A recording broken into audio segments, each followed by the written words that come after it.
guess we'll go ahead and get started. It's step 15.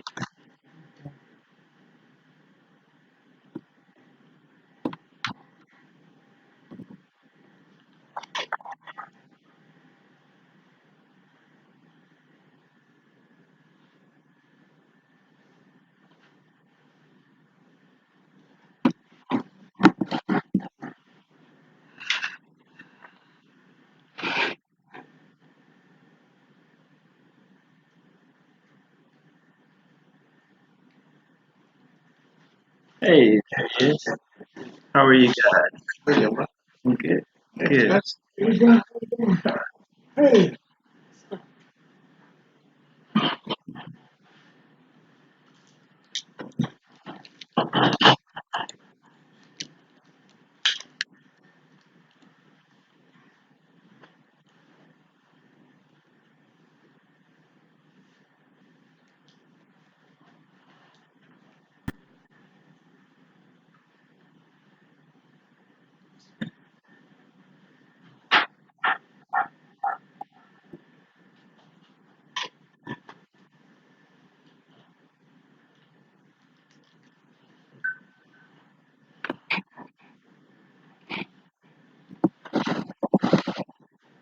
You know, Virginia's going to be logged on. I have no idea.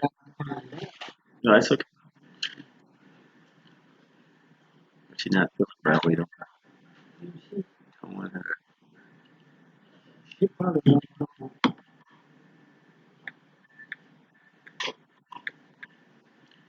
You want to come check me over here and see if this looks right to you? Sound right. You can hear it from here. Yeah. You don't normally get this echo.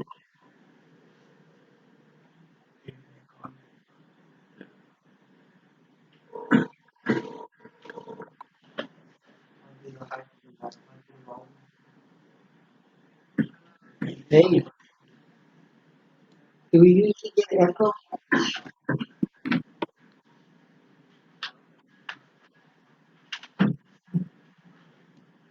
Oh, let me get the phone. Somebody get the phone and turn it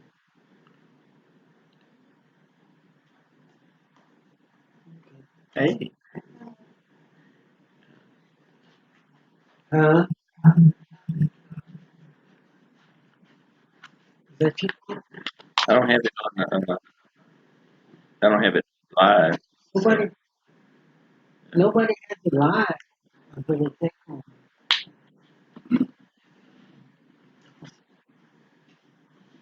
I said nobody has it live. It's still echo.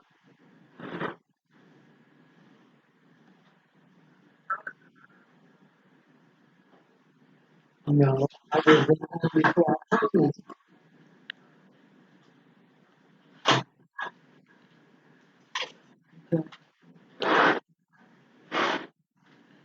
okay. Okay. Are you gonna log on?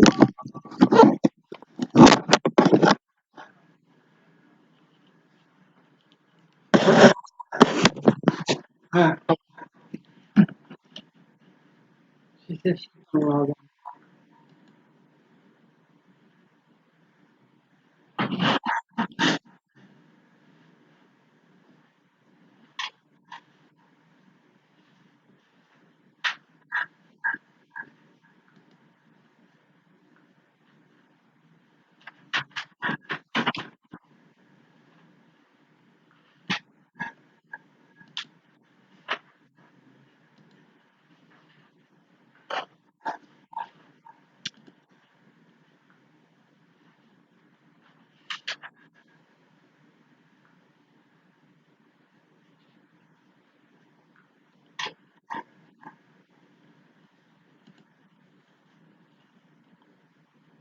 Okay.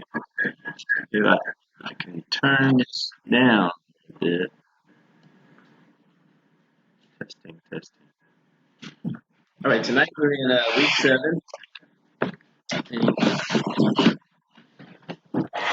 we'll go ahead and open up with prayer.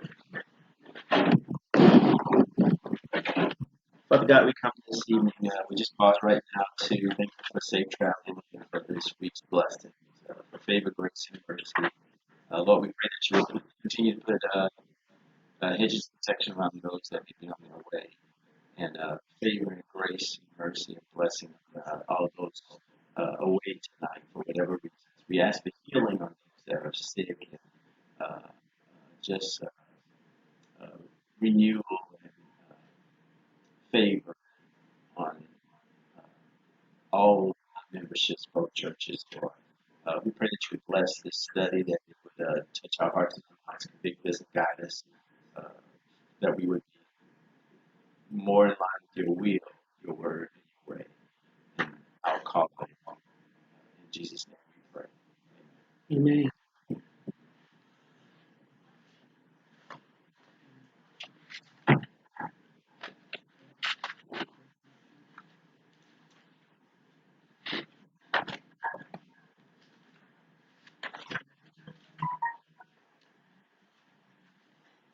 We're in week 7, and the strongholds start to crumble. Uh, we are on page 133 of the book. I'm getting an echo.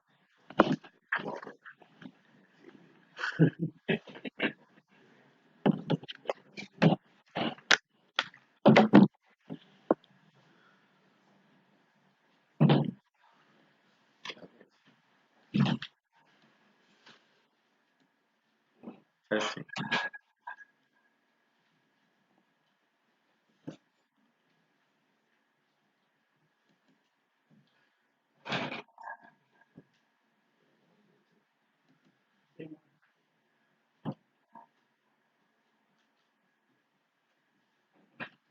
Okay.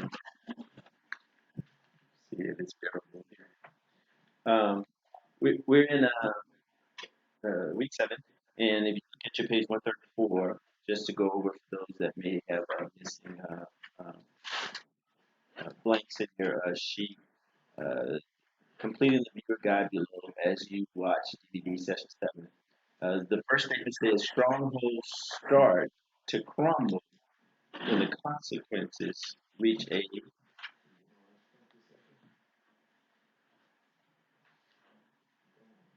crisis uh, point. CRISIS, crisis point. And then the second one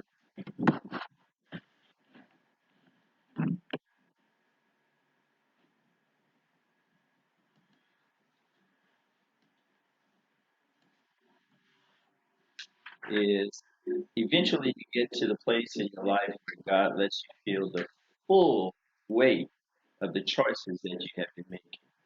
And so, full and weighted are the blanks on the second sentence.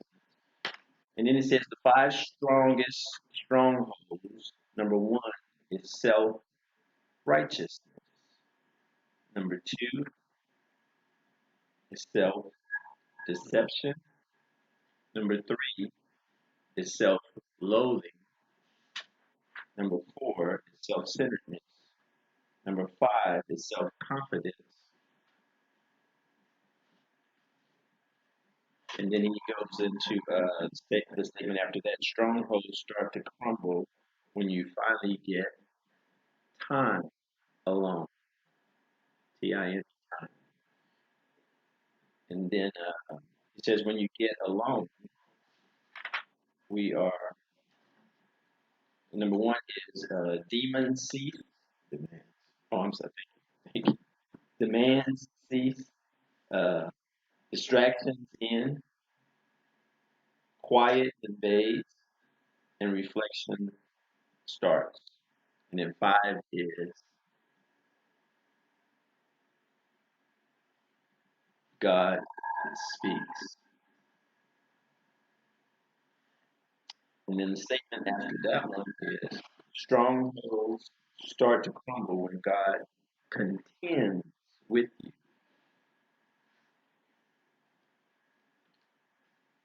Strongholds start to crumble when God prevails, Prevails, over you physically. And then strongholds start to crumble when God marks you for forever spiritually. That's MARKS, marks. And our scripture memory verse for this week is Isaiah, which is on the next page, Isaiah 1:18 through 20. Uh, Anybody get a chance to go through at least some of their days this week? Whole week. Okay. Okay. All right. All right. I guess I'll start it off. What was what moved what was the greatest uh, events or convictions through this week?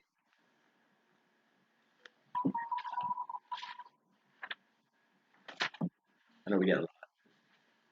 Maybe the greatest. How do we do that? What was your greatest one?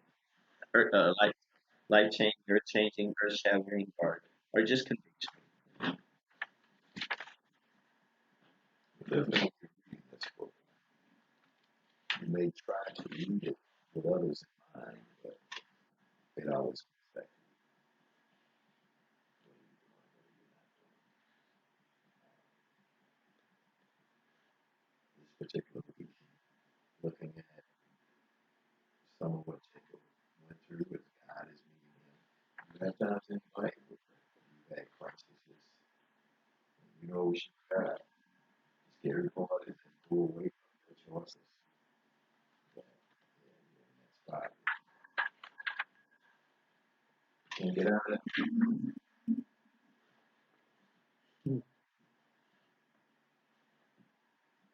Okay. Okay.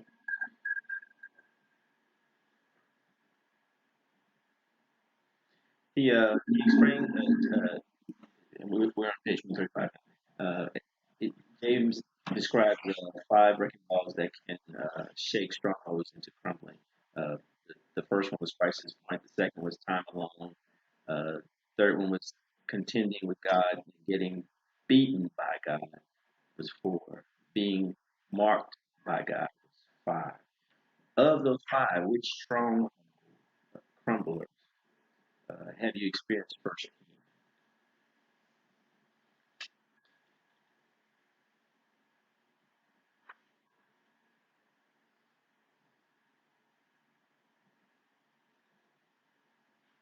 For many of us, at least I would say, if we walked with God at the end of the time, we probably had several of these that we've had to contend with, if not all of them.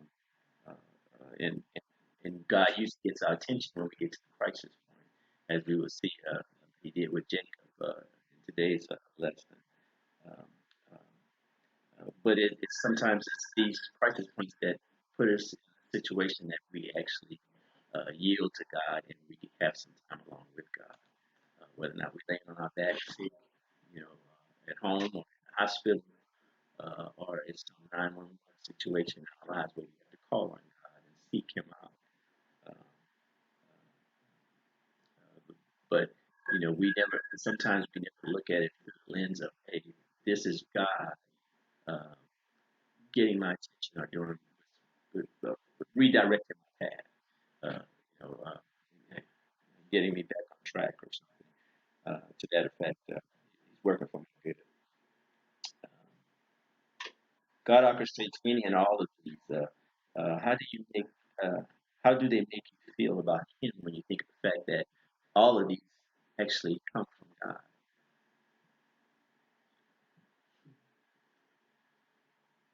Just know that you have the right hand.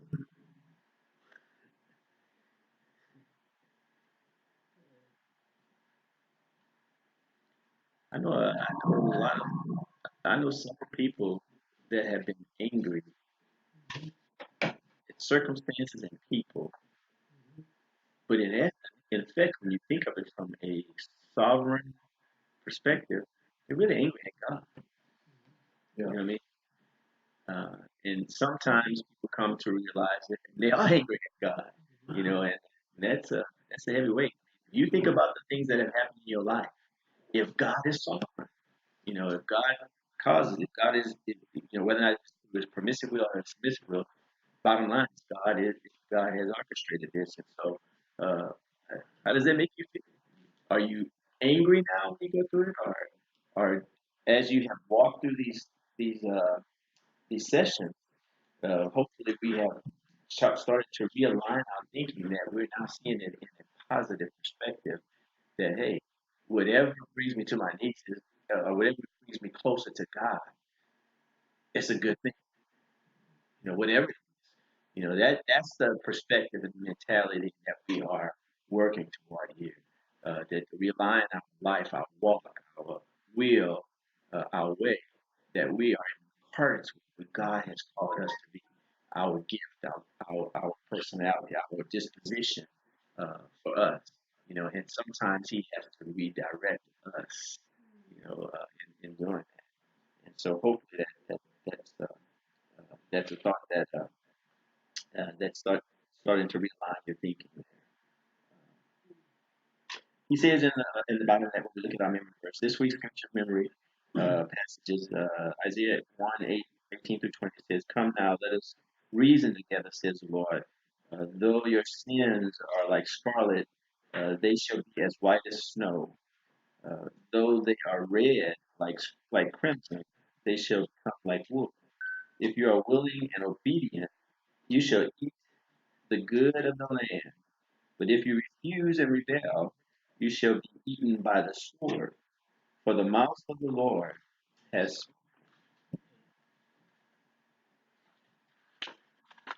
passed me to jump in. And then let's jump to day one. He jumps in. Now, before we got into day one, if you were going through this, uh, we were strongly challenged to spend some time with the Lord, and in doing spending time with the Lord, uh, we ought to we want to make note of the I guess it should be. Some of our strongholds come from our dispositions. Some of our strongholds come from family dysfunction. This is the bottom paragraph. And we all have some of that, but a good bit of it comes from our own decisions and personal patterns. Change isn't coming until we let God destroy our strongholds and arguments and lofty opinions. 2 Corinthians 10:3 through 6 that have raised themselves or exalted themselves against the knowledge of God. Our goal is to take every thought captive to the obedience of Christ for our greater joy, which brings God greater glory. And so when we went through our quiet time this week, we're supposed to look at what demands, distractions, and quiet and reflection starts, and then God speaks. And so hopefully you had a chance to kind of make a note of those and and and and and, and work your way through those in your devotion time, and see which ones maybe that you may be more challenged with. But you definitely, I did a cue card, so it was easy for me to reflect back on, and I would suggest maybe possibly something similar or even greater. You can come up with something different. But if you hadn't done it, there's something for you to look forward to and position in for your next your daily quiet times as you're going through the different sessions, and see how this reflects in your quiet time. Day one, when God creates Christ, is we're in Genesis 32 1 through 22, and if somebody can read those first two paragraphs for us. Eventually, you get to a place in your life where God lets you feel the weight of the choices that you have within you. There's grace in that place. There's mercy. That is also a place where our God of steadfast love lets us feel the weight of all the garbage that we have created by not trusting Him. When all that junk comes crashing down, that's God trying to get our attention. You just read an account of the escalating crisis in Jacob's life. At this point in the story, Jacob must have been thinking, it didn't have to come to this. It didn't have to be this way. bad choices come crashing down upon us as they did Jacob. We can be the beginning of the end for a stronghold. Something wonderful is on the other side. Strongholds begin to crumble when the consequences reach a crisis. You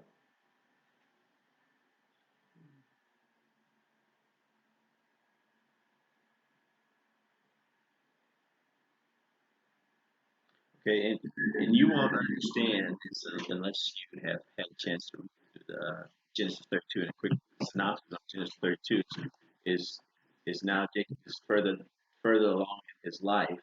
He's got his family, and he is now about to meet Esau. Now remember that when Esau and Jacob left, Esau wanted to he wanted to kill him.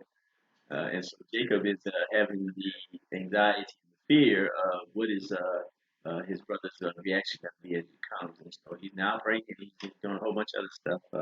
And he sends a bunch of gifts and so forth out. So we're at that point now in their eventual meeting. Mm-hmm.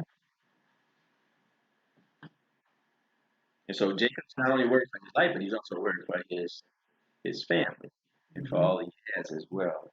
Uh, and so this is a crisis point for Jacob. You know, we in all of us, I would even uh, suggest that even the young people have crisis points in their lives. It may not be the same reflection that some of us that have lived longer and have but they have some that are relative to their situation as well. And so when you have those crisis points, what do you do? What's your first reaction?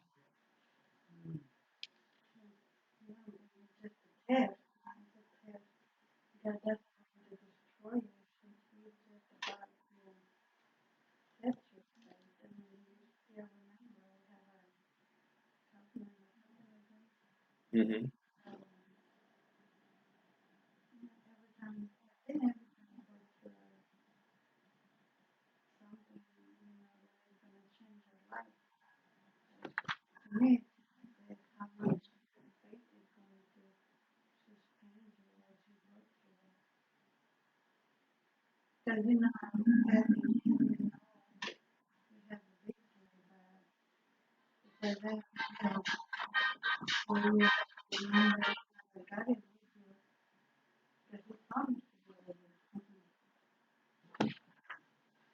Well, I thought it was interesting, when I looked at this study, when I looked at Jacob, and where Jacob was, and you think about how God was patient with Jacob in his transition. Now, he's older, he's lived for a while, and he still has these same tendencies in his life that he's going. So God, at this point, is still working with him, and, and, and he asked the question on the next page, in what ways has your participation in this study created any crisis in you. And to me, what that is doing, and it's saying, okay, we are all professing to be Christians here, and most of us have walked with the Lord for. We're not baby Christians. We hadn't just come to the Lord. We've been with the Lord for a while, and so from the time we're in week 7, from the time we started this study, there should have been some tendencies, some um, dispositions, some strongholds that have shown up in our study. And are we at the point now where we're resisting or we're making excuses for those strongholds? Or are we yielding? Has that brought us to a crisis point now in our walk? But we have to deal with them. Okay, wait a minute. I can't live with those tendencies. Am I at a crisis point? know, one has admitted, he stated in his first day that Yes. we should be further along with our individual. I can't look at this and say, man, where's my wife, my kids? I have to look at it for me. Right. So you have to admit that you have a stronghold. I think that's why you, in day 1, start saying, okay, if you haven't picked anything up by now, it's still hold on for you. You're a fool for yourself. You have a stronghold. So not just those in the room, whether you read the book or not, those watching on the internet, you have to at some point say,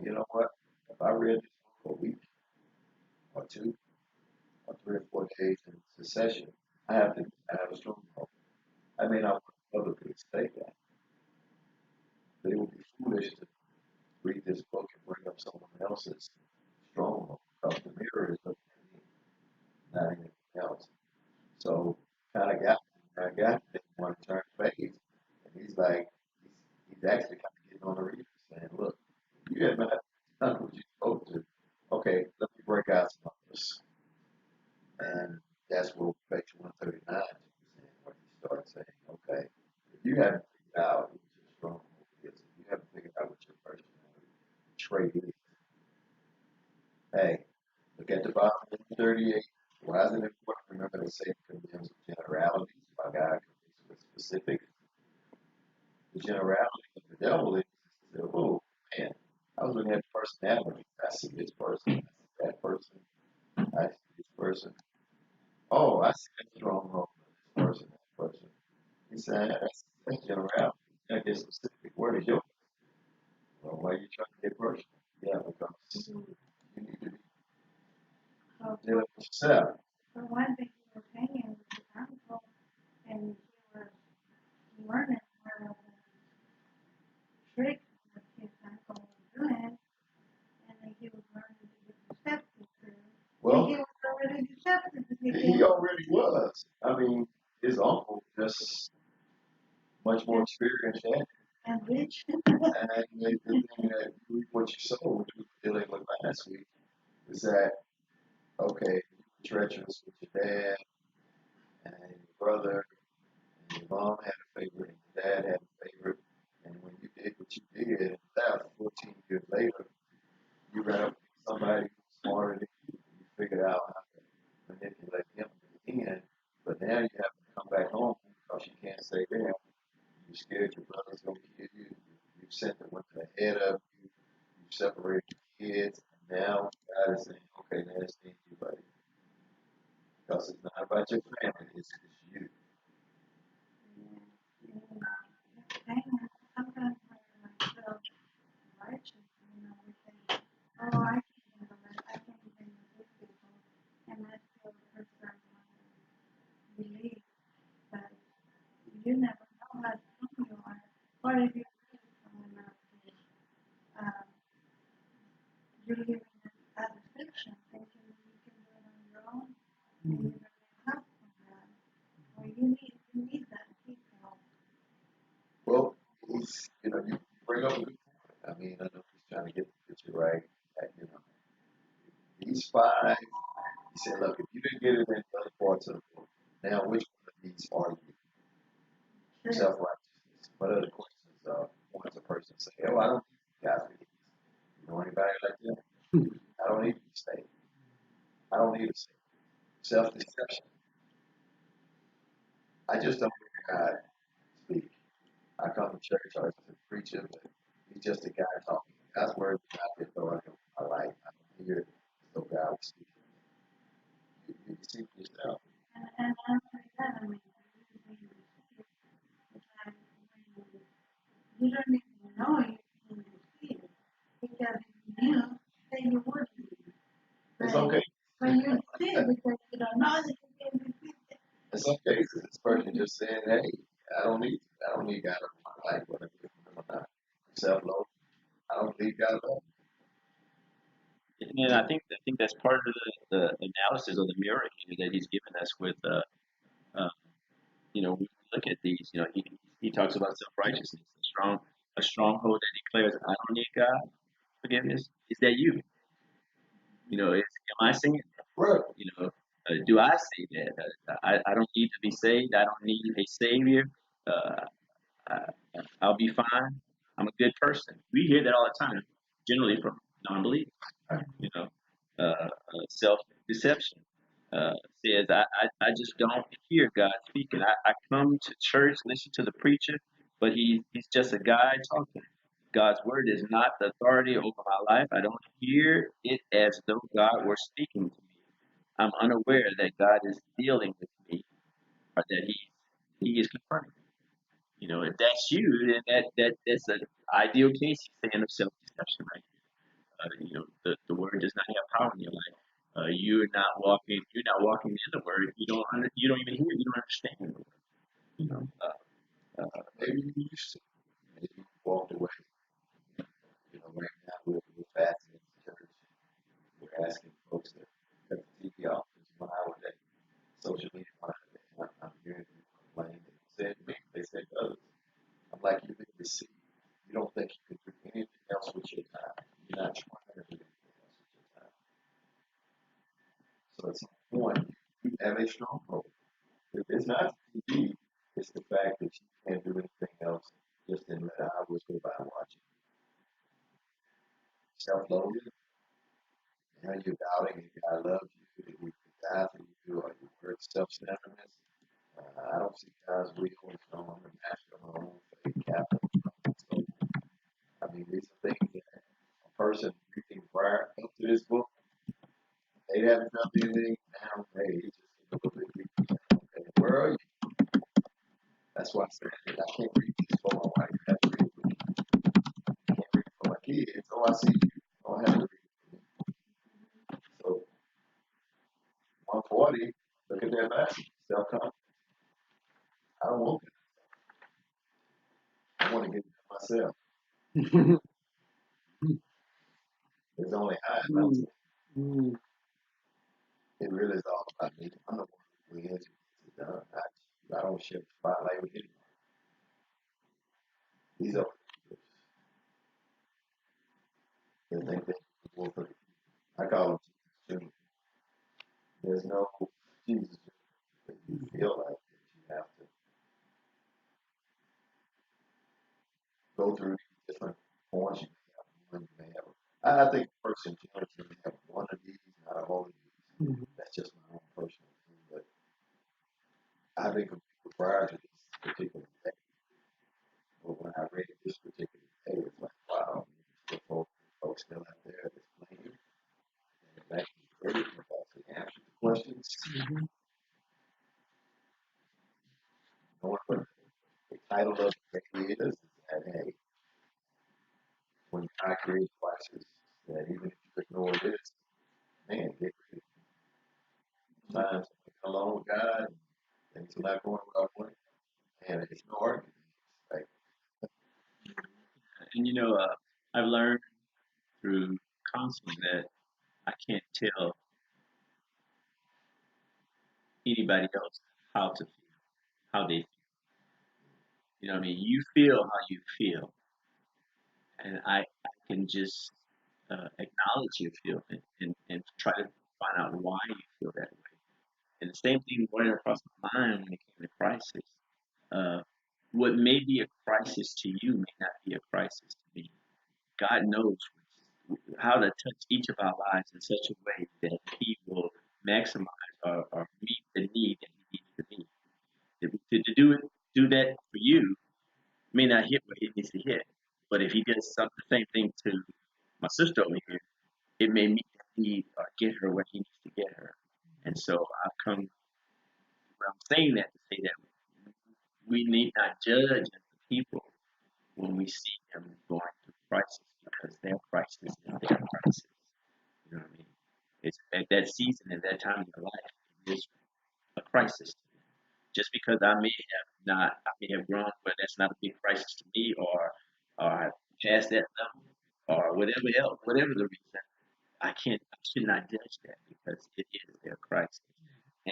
And God will take each one of us at some point in our lives through crisis. Uh, it's so we need to be sensitive.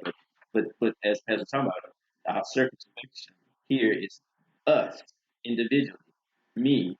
You know, where am I with this? And he moves on in day two, and he starts talking about the effect of crisis on time of time alone.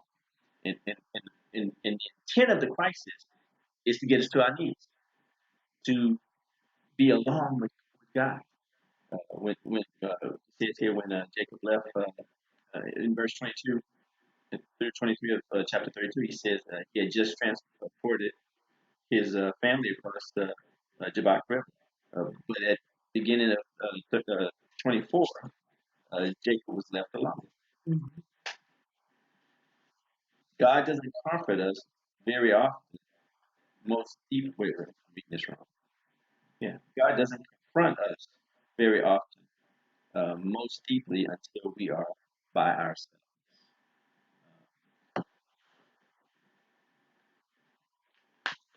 The next paragraph. But when was the last time God took you to the mat with the full weight of who He is? And that's a personal. Hopefully you have had a chance to do it. And if you haven't, I would challenge you to go back and do this chapter because these need to be answered between you and God. You need to be able to think about it and meditate on. Wait a minute, when have I been walking with God? When have I heard from God? When has God talked to me and ministered to me, redirected my path, or confirmed that what I'm doing and that I'm doing His will, or that kind of stuff. Well, when was the last time He had to redirect? Because we all are not perfect, and He's had to redirect sometimes. And then how did He do it? And then how did that make me feel? And then so now I can I'm in commune with God. For the words of this week's chapter, I'm wrestling with God over maybe the issues that He has had to do that. And so we're making some progress. I'm acknowledging some things now that I was not acknowledging before. When you get to that point,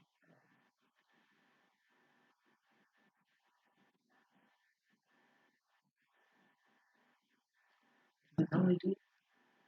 Have a little feedback time. I don't know what's when you watch back. The screen has a little lag time because it's live, so once it's kind of going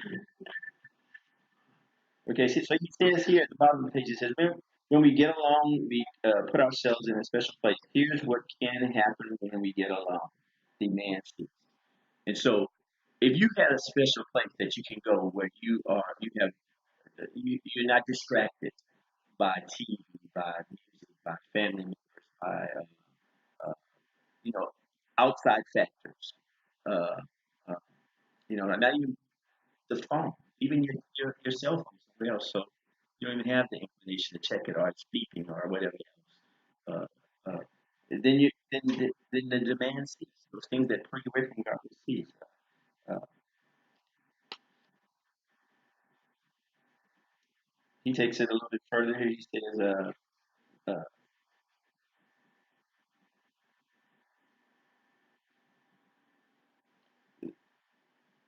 there's just an immense pressure in society in general to participate and be involved. There really isn't enough time in the day to do all the things that we need to do. So at some point, you're going to have to make time for God. Quiet times. How many times have we said, "I'm gonna do that tomorrow. I'm gonna start tomorrow." I know something that I really need to do. I start now because tomorrow is always tomorrow. Uh, he says distractions here, page 142. Uh,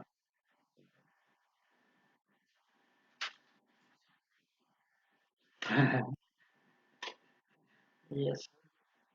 amount of times that goes into distraction demands a Mm-hmm. price we pay in terms of intimate relationship with our Creator. Who can take us and shape us when we need it? And then there's quiet events. For many of us, the experience may be profoundly unsettling but healthy. When was the last time you were quiet and able to do nothing with that time? Mm-hmm. I know a lot of people that have to have noise on, have to go to sleep with the radio, TV. If you are quiet, it just can't deal with it. It just runs them crazy. And that's not healthy, especially on a meditation time. You have to be still, be quiet. yeah, I think I know for myself. Yeah, I don't have to pray for my quiet time, but I have to make sure my quiet time is quiet. Sometimes I may have Christian music on, something cooking, or making, and I just have to shut off all of that because I want to hear from Him. So as I'm reading, if my mind is starting to wander, I notice if I read it out loud, two things happen. Either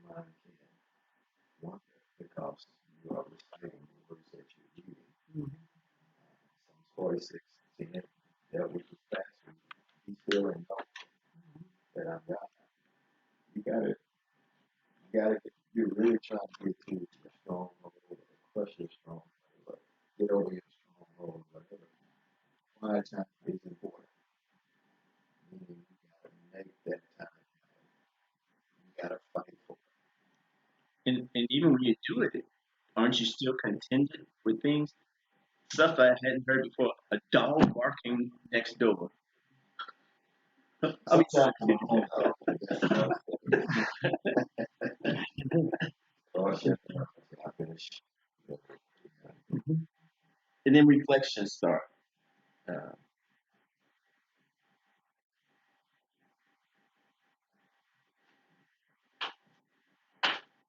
You can't just read it. You gotta kind of cheat on it a little bit throughout the day. You know, I can read 24 verses, 15 verses, I don't know, of a chapter, but I try to find some point kind of mulling over, whatever book you're reading, in the Bible, whatever. Reflection. If you just read it, okay, I did it, and it's not really quiet time. If you just talking, but you don't listen, that's not really prayer time.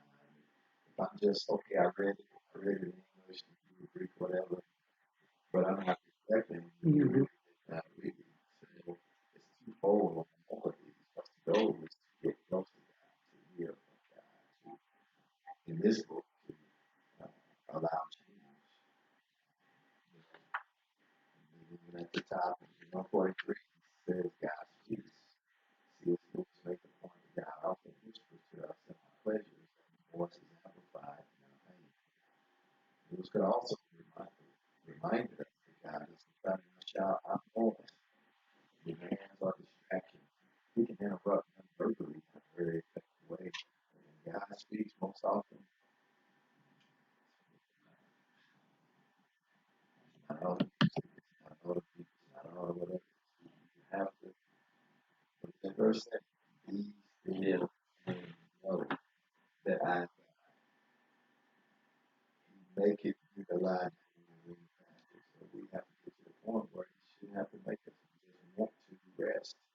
We want to relax. We want to spend that time. It's Yeah. time to move, but we still enough. Right. Right. And I must admit that if you have quiet time, it, it's going to be a negative quiet time if it's not godly. And so, you have to get into the word and you have to focus, and God has to be focused. Because if you don't have God, what is your quiet time going to consist of? What you do have, and it's going to be you and whatever other thoughts come into your mind or other issues you're dealing with. And so you have to remember the focal point is God. So you got to get into the word. Um, he moves on to day three, going to toe with God. Today we will consider that Jacob wasn't alone for long. The verse goes on to say, and a man wrestled with him until the breaking of the day. Perhaps we've already discovered that God isn't on our schedule. Being alone with Him doesn't go well in our attitude. Go well if our attitude is, I've got about 15 minutes to squeeze. How do you think God would respond to that frame of mind? You may not say that, but that's your actions and your busyness and your everything else. It's just like boom, boom, boom. Okay, I got that checked off. It may seem kind of humble.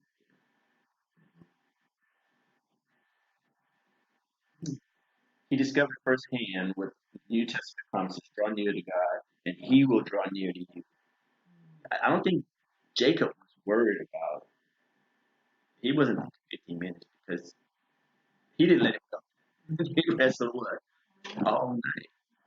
Matter of fact, he said, "I'm not gonna let you go and tell you what. Bless you." And so it wasn't a, a quick thing at that point.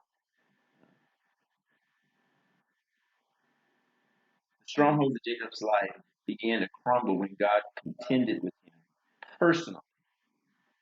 That's what God Himself began to do. He wrestled with Jacob. The match lasted all night. It used its usefulness for us. It's useful for us to remember that this entire contest was conducted during hours of darkness. Jacob never saw it.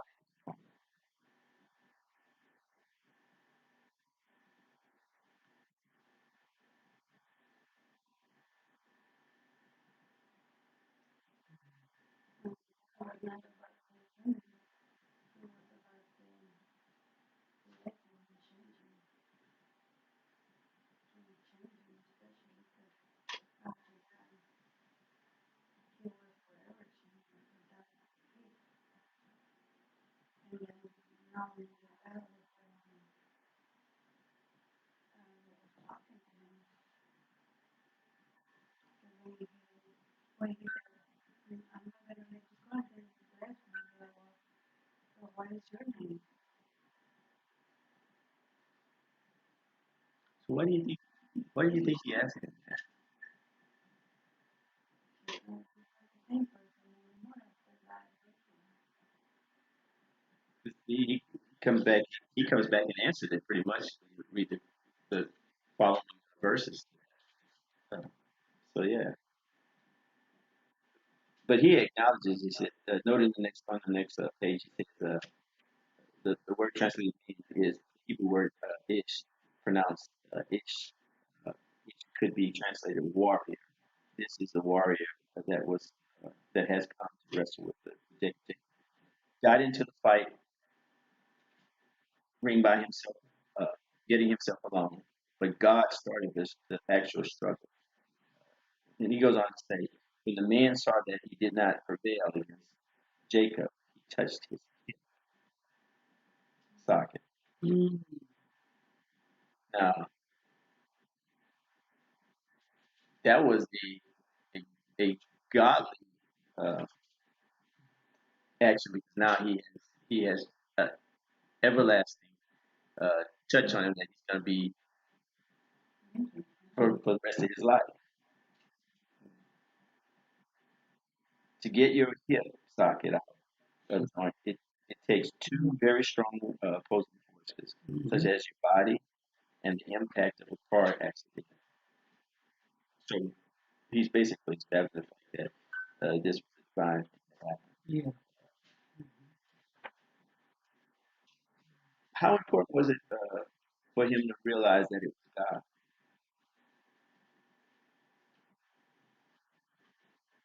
I don't think, you know, that, he says earlier up in that second paragraph that God starts to struggle by couldn't see him. And since it's dark, he sent his women and kids away, his servants away, his animals away.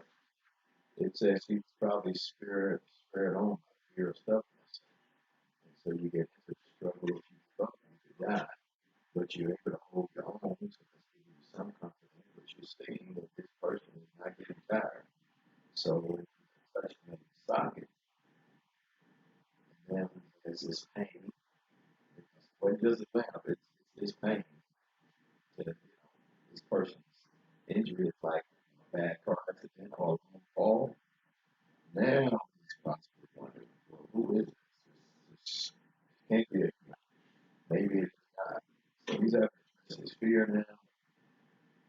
He's in pain, and his request comes after the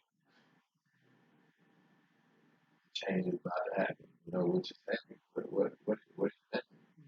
You know, once your socket is touched, it game over. At this point, well, you don't hurt me. Can you bless me on the way out? So you're not seeing Jacob the liar, Jacob the deceiver, uh, Jacob the crazy man with two wives, and now you're seeing just humble. Mhm. And when we wrestle with God, I don't do that. I have it in my life, and it's humbling that you are hurt in different ways, but can you learn from it?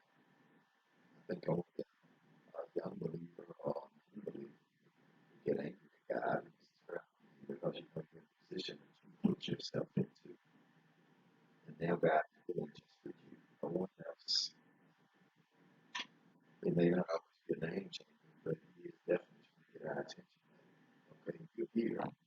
The premise of the book is your best decisions have where you're at right now. He's here. Your best decisions have you where you are. You're so fearful. You're fighting. You don't know what you're fighting with. Yeah. But in this case, it could be an intimate lesson. There's a pain in that lesson. I think we have to come to realization that we have to make the commitment and, and decision to say, hey, I desire, I really want to be on God's side. I want to do right, or I want to do God's will. And when we make those decisions, we really seek God, seek to do it.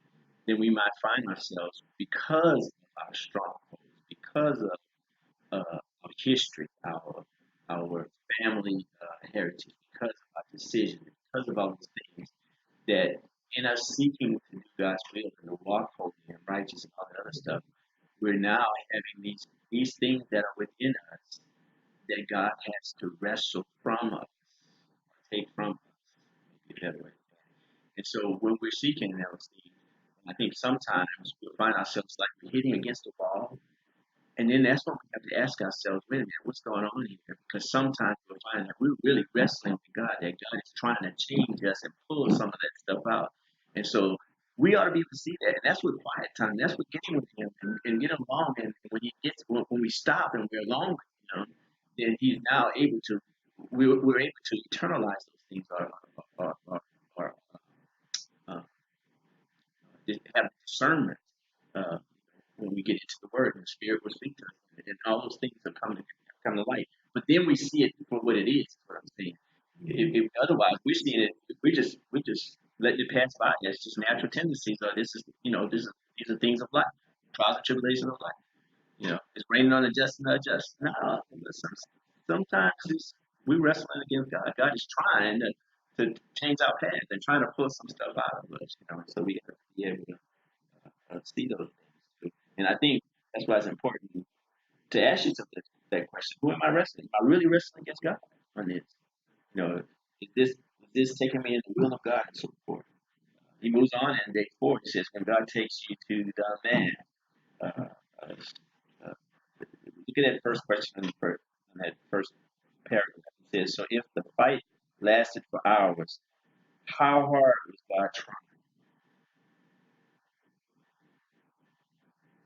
There's a motivation. It's God. If the fight lasted for hours, what's really going on here? I think that it's like a picture of a little child if you want to get out of the door and yeah, you try to stop him and he's still trying to go. Yeah. Right now, pull the child away and under very environment, whatever, to get him out of the room and then come to attention. I'm trying to protect you and I'm calling, I'm changing your name, I'm changing your whole life. And all this time we've been trying to do it on our own, trying to give advantage of the father-in-law, trying to do all these. You're still trying to treat your brother by sending something to front, something to back, all the you're doing it on your own. If you can wrestle so much, but when God has a plan for you, nobody can stand on God's plan. And then we make a mistake of thinking that other people, we compare to others. Right. And then God has a specific plan for you, like He had for Jacob. He couldn't be the father of his generation. And He said, now it is that the Jews did not eat the part of animals because it brings them back that God changed the curse of the life and for the nation, the whole nation. A lot of times that is a thing ending at the you could have went just and then right there. So the level, so all that God was doing was to meet Jacob where he was. Yeah. You know, look at the illustration of Paul on the Damascus Road in the following paragraph. You know, in Acts 26. You know, what did he do with Paul? He blinded. How long was Paul blinded? 3 days. Mhm. You know, that's what it took for Paul. Hey, wait a minute, this is God. Combined with the conversation he had and everything else, that was what he needed. You know, what do you need? What do I need? You know, matter of fact, as we go through this, he asked the question. He keeps coming back with a reassurance. But if could it be done where he doesn't have to do that, where I am open and I am hearing, and I'm seeing, you know, did it not have to come to that? You know, am I resisting such that he requires me to wrestle with God and for him to take me to the mat? But it doesn't have to come to that if I'm what? If I'm repentant, if I'm yielding to his will, if I'm obedient, you know what I mean? Those things, if I'm lining up, if something is out of line, when we look at all of that list before, self righteousness, or uh, what was it, self confidence, and uh, self deception. You know, if any of if those things are out of line, they will they will blind me.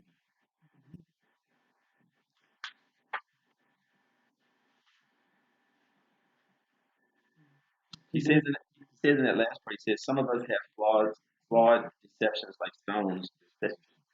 Thank, thank you.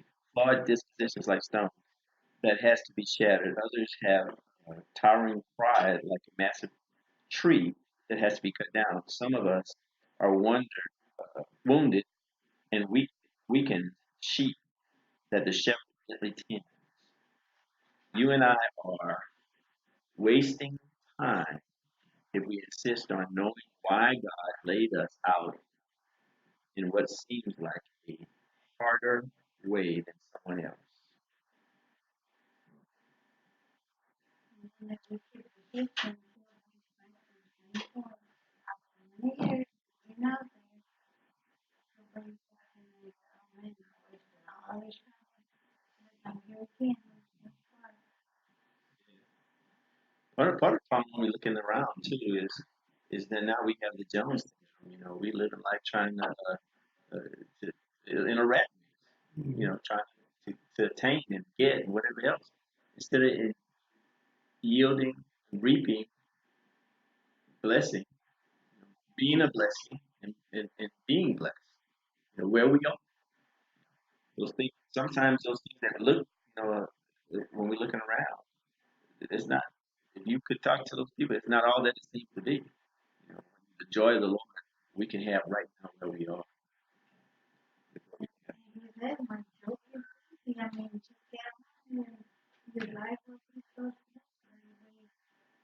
We tend to say, I think this is the way I should go.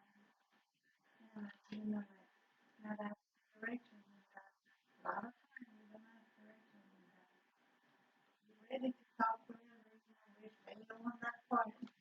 Yeah, I got it, Lord, I'm on my own. I hear you. I hear you. He says some critical stuff in his progress. I probably can't really read all of that, but he talks about gentleness and patience of God. Uh, uh, God's patience with us should make us appreciate patience with others. It should compel us toward greater patience with one another. The next paragraph, God wasn't in a hurry to finish his match with Jacob. God had a purpose in the fight and in its conclusion. He knew what he was doing, and everything that happened, God had a much bigger picture in mind than just that match. That night, besides the Jabbok River, God was also thinking of us. Now, these things happened to them as an example, but they were written down for our instructions. or whom, on whom the end of the ages has come. 1 Corinthians 10 and 11.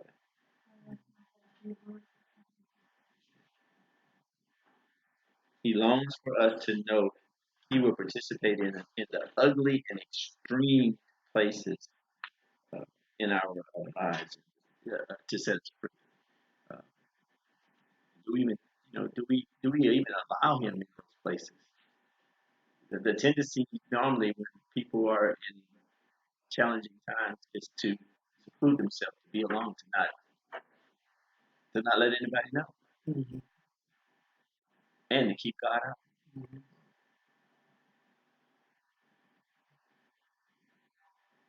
Jacob was fighting to have his way until the end, and the Lord just touched him, and the fight was over. God's action communicates it didn't have to be this way. Jacob, you could have submitted. You could have laid down.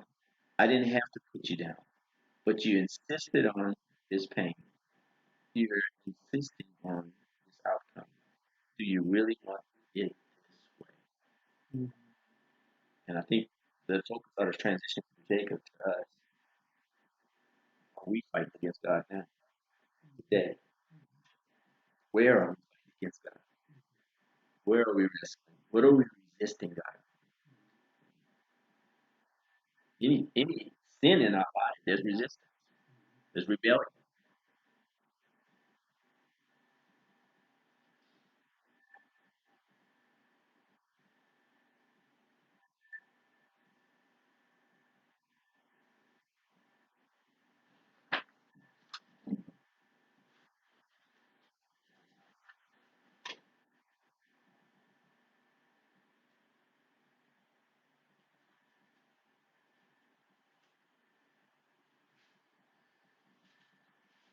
He says on that next page, 150, then he said, let me go, for the day has broken. But Jacob said, I will not let you go until you bless me. And he says, what is your name? There was no question that Jacob would be letting go. But the only real question was, how much will he learn and change this time? Just that. And I think the action shows, or his name change also shows, that there was some change in Jacob. Like share this briefly. If you go back to previous page 148, Uh-huh. the last that God always handles us exactly the way we would be handled, whether we like it or not. And then that last paragraph, 149, as we imagine every grunt and writhing in pain, we understand God would rather see you and you crush than living with strong. We'd rather see us in a hospital bed than living with a strong. God would rather see me broken and alone, all the weight of all the dumb choices I made crashing down on top of me, than stand back passive and let me look the way I am. God is more conflicting. He said, why? If you have to be this way, why are you allowing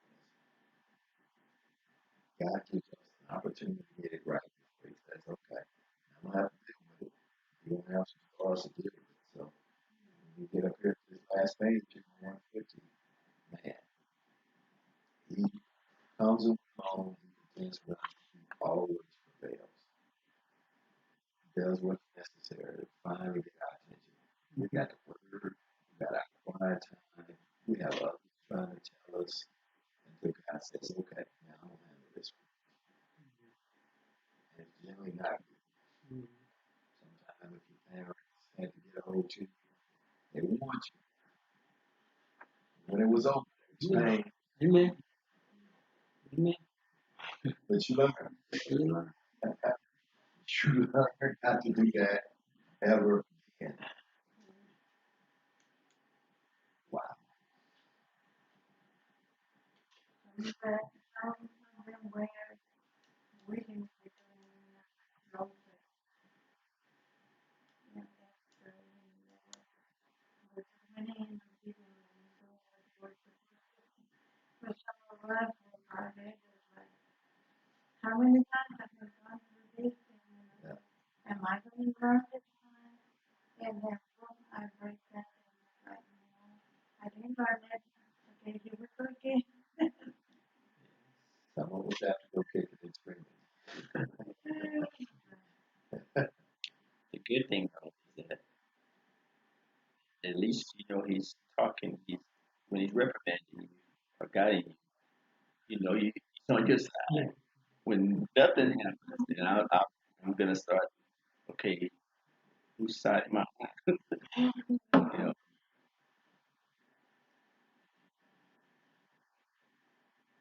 That's it. One is not just what you name, but it's enough. Really, how much we learn and change this time. Although he did change his name to Israel, the rest of the story, there were times he would call him Jacob. Yeah. There were times he would call him Israel. So I need you to be Israel, but you keep acting like Jacob. And, kind of like you keep that nothing. Your mom or your dad would call you by all your names. You know you're in trouble now.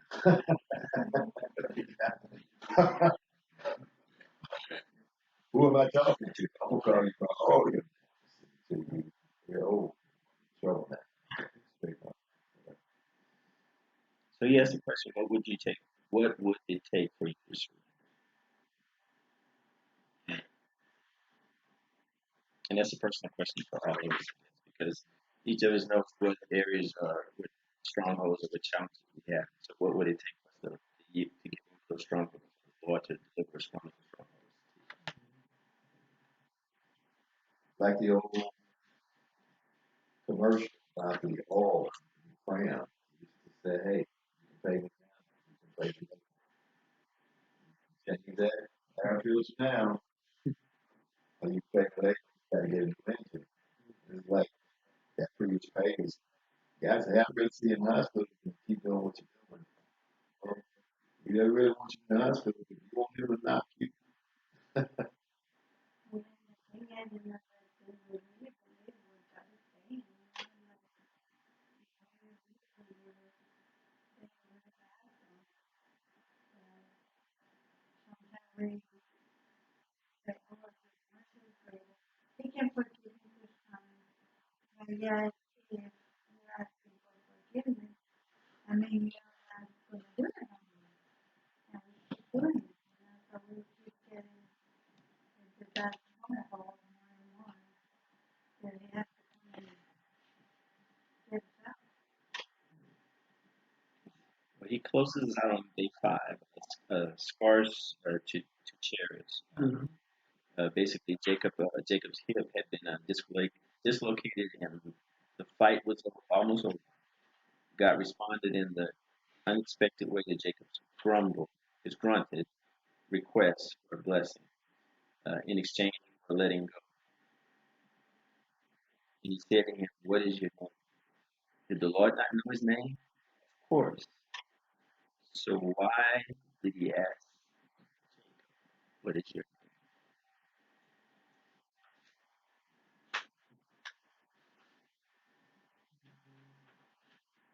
And the name was very important to them. When you were raised on your behavior. So I used to change this word. I'm going to change your name now. name?" Right. Names are not like we names. They had a meaning. So when Jacob said, "My name is Jacob," he's saying what? Um, you could rephrase it. His name meant what? Trickster. Okay. Yeah.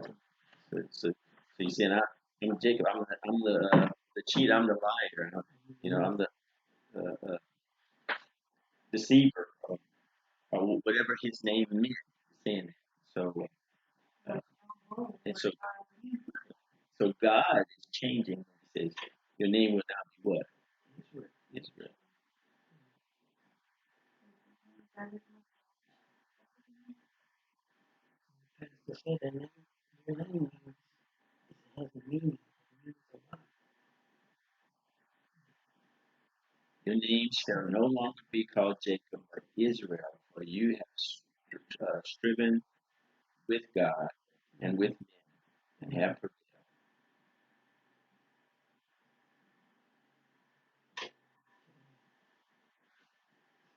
No longer called the trickster.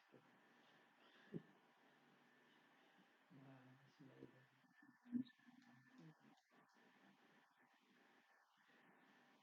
I think it's worth mentioning at the bottom of 152 as well. He says, "Why is it that you ask my name?" Jacob asked him, "Please tell me your name." When Jacob expressed his curiosity, God said, "Why is it that you ask my name?" And there he blessed him. He never told him. Jacob already knew.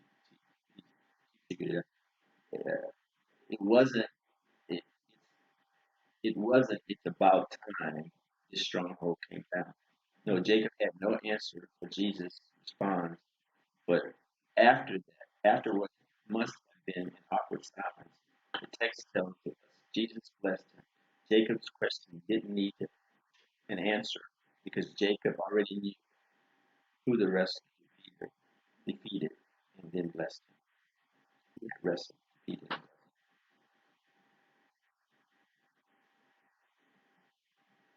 So for the rest of us, of Jacob's life, he was limping with, and this is on the next page, he was limping with every step of him reminded every time. And he heard his name. I wrestled with God, and even though he beat him, I'm not alive anymore.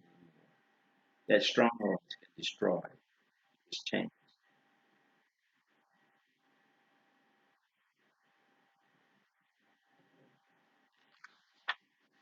So I guess one of the things that we gotta call it, one of the things we can look at when we come to the conclusion of this story is that if we yield to God, then He's gonna bless us. The outcome's got to be for our good because He's already promised that. He's always working for our good, and so we need to be uh, cognizant of what we're wrestling against, who we're wrestling against, and then are we yielding to God in that? And I mean, how do you determine that? You have to spend some time in the meditation, devotion, and reflection, to look at what's going on in your life and see where God is moving in your life as well. So if you're so busy, there's no quiet, no still time, no reflection, then we can be fighting against God for years.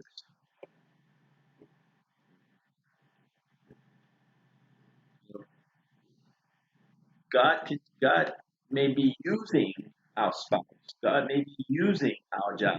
God may be using those that school or those that challenge that I'm having at Southern. Am I fighting against God?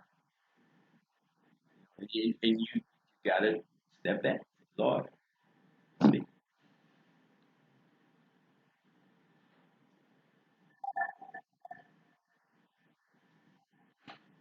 Next week we look at repentance, break strong repentance.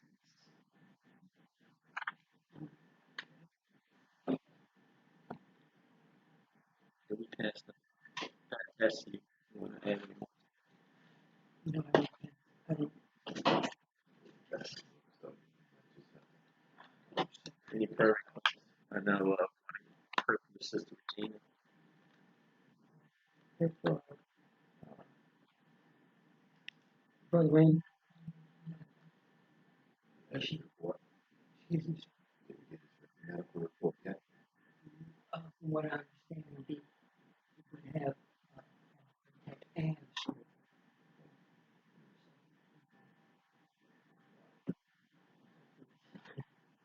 Ooh, have both of them at the same time. That's very odd.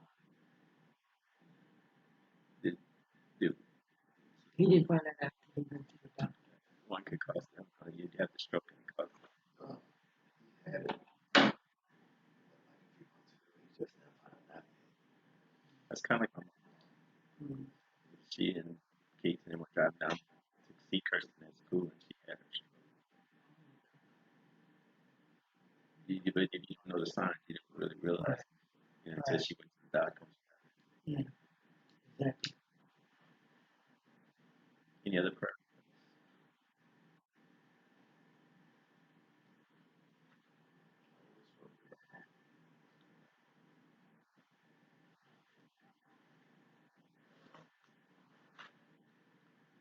pray for political unity or country unity through this season.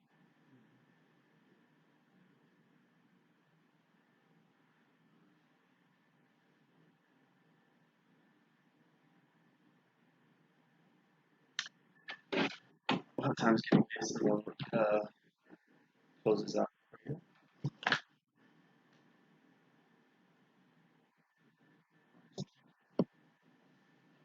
Heavenly Father, we just come tonight. We're on just this lesson, 5 days. It's not really about Jacob, it's about us. Father, we ask you to forgive us. And so we see what others have to do. When it's just you. You have forgiven us. You'll catch us when it's most quiet. But what we should learn tonight is it doesn't have to be painful if we just repent. If we just acknowledge, if we just quit running scared or angry or whatever we do. As a country, as a continent, as a planet, we need to repent. Father, I'm in the church. The message to the church is that my people who call by my name will humble themselves and pray. Turn from their wicked ways and seek your face. Then you will hear from heaven. I know you hear us, Lord, but it's not always consistent. We forget, we get distracted. News in, news out, entertainment in, entertainment out. At the beginning of our life in some areas, at the middle of our life in some areas, we may very be at the end of our life in some areas. Father, please forgive us. Have mercy on your church. Use us mightily. Churches across this nation and in this globe for the kingdom of God.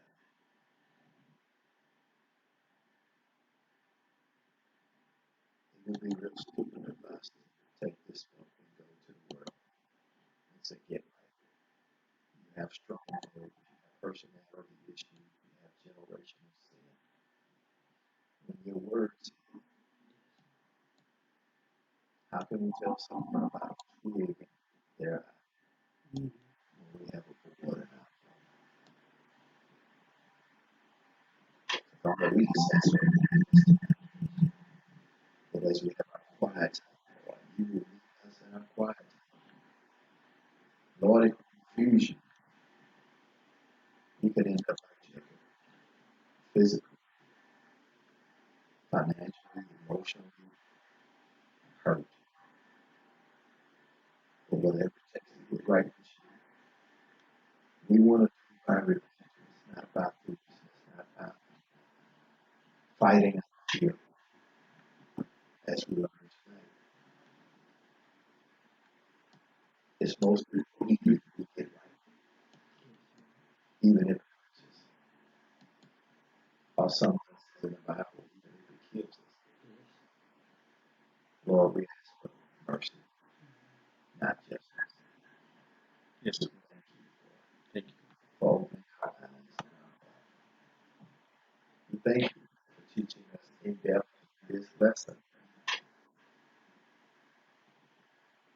As a song is not my brother or my mother, but it's you, Lord, standing in need of prayer. Our prayer requests, not even asked tonight. Have mercy. Those listening on the airwaves, forgive us, teach us, grow us, use us, that your kingdom may be accepted. Saginaw, CREST, churches above the world, follow, believe in the teachings of Jesus, have mercy. It's in Jesus' name we pray. Amen. Yes.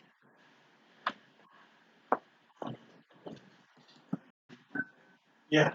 Thank y'all for coming.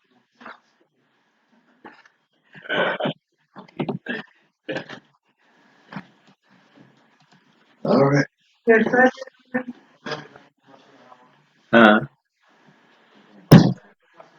Oh, he'll make